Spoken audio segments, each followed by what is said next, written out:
আসসালামু আলাইকুম। আজকের এই ভিডিওতে আমরা 19তম শিক্ষক নিবন্ধনের জন্য পর্ব 5 নিয়ে কথা বলবো। আজকে পর্ব 5 কে সাজিয়েছি 9 নম্বর এবং 10 নম্বর ম্যাথ।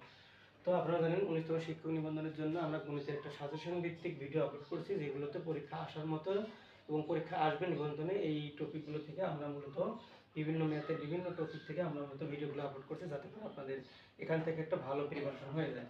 তো সেই ধারাবাহিকতায় আমরা আজকে সাজিয়েছি 9 নম্বর এবং 10 নম্বর ম্যাথ পর্ব 5 নিয়ে। তো প্রথম বলা আছে কোনো পরীক্ষার্থীর সংখ্যা পরীক্ষার্থীর 70% গণিত এবং 50% বাংলায় পাস করেছে। যদি উভয় বিষয়ে 40% পাস করে, তবে শতকরা কতজন উভয় বিষয়ে ফেল করছে।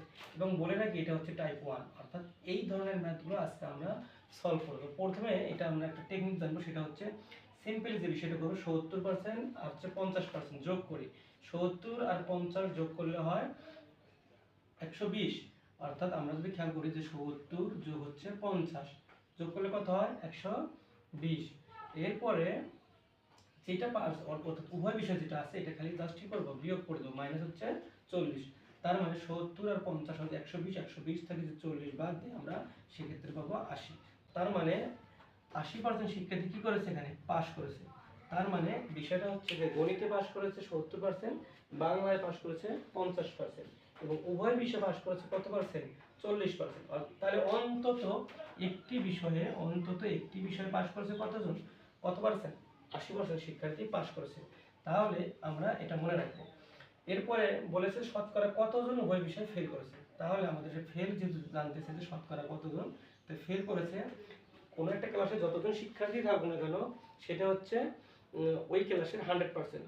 আবার কোনো একটা পরীক্ষার্থীর সংখ্যা মানে 5 জন যদি থাকে এবং 5 জনেই যদি পরীক্ষা দেয়, অর্থাৎ ক্লাসে উপস্থিতির সংখ্যা 5 জন, পরীক্ষা দিচ্ছেও 5 জন, সেক্ষেত্রে সেটাও কিন্তু কি 100%। এবং তেমনিভাবে একটা ক্লাসে সাপোজ মনে করেন 50 জন স্টুডেন্ট আছে, তাই এবং 50 জন শিক্ষার্থী পরীক্ষা দিল, তার মানে কত পার্সেন্ট শিক্ষার্থী পরীক্ষা দিল, 100%।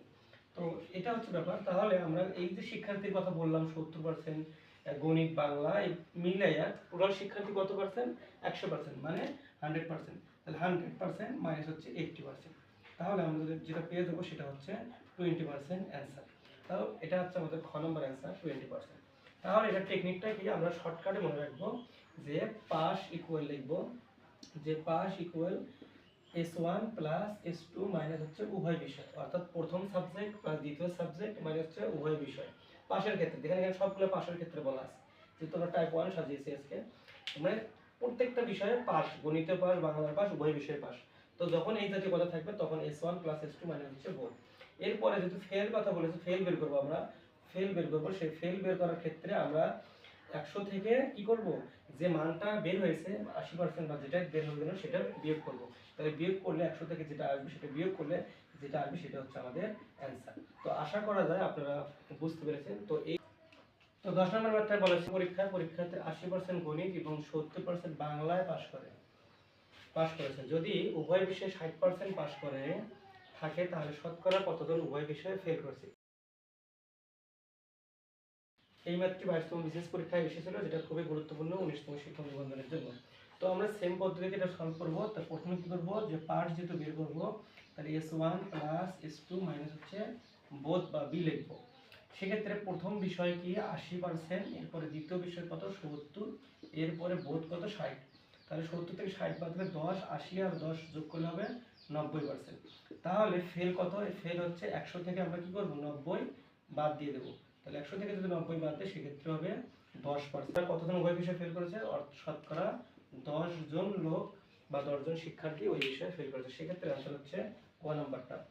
19তম শিক্ষক নিবন্ধনের জন্য আমাদের গণিতের বেসিক কোর্সে ভর্তি চলছে, আপনারা চাইলে যোগাযোগ করতে পারেন এই নাম্বারে। এবং 19তম শিক্ষক নিবন্ধনের জন্য পদার্থবিজ্ঞান এবং স্কুল পর্যায়ে পদার্থবিজ্ঞান তথা ভৌত বিজ্ঞান এবং রসায়নে ভর্তি চলছে। আপনি চাইলে আমাদের এই কোর্সগুলোতে ভর্তি হতে পারেন, সেই জন্য আপনারা এই নাম্বার যোগাযোগ করুন। এবং পাশাপাশি শুধু গণিতের যারা অংশগ্রহণ করতে চান, গণিতের জন্য স্পেশালি FM জব স্টাডি এর ইউটিউব চ্যানেল এবং ফেসবুক পেজ আমরা দেখতে পারেন। পাশাপাশি FM এডুকেশন বিটিতে আপনারা 19তম শিক্ষক নিবন্ধনের জন্য আমাদের ফ্রি যে ক্লাসগুলো আছে আপনারা এগুলো পেয়ে যাবেন। এবং শর্টকাট ট্রিক্সের জন্য FM জব স্টাডি আপনারা সাবস্ক্রাইব এবং ফলো দিয়ে রাখতে পারেন। তো সকলকে ধন্যবাদ জানিয়ে আজকের মতো ক্লাসটি এখানেই শেষ করছি। আসসালামু আলাইকুম।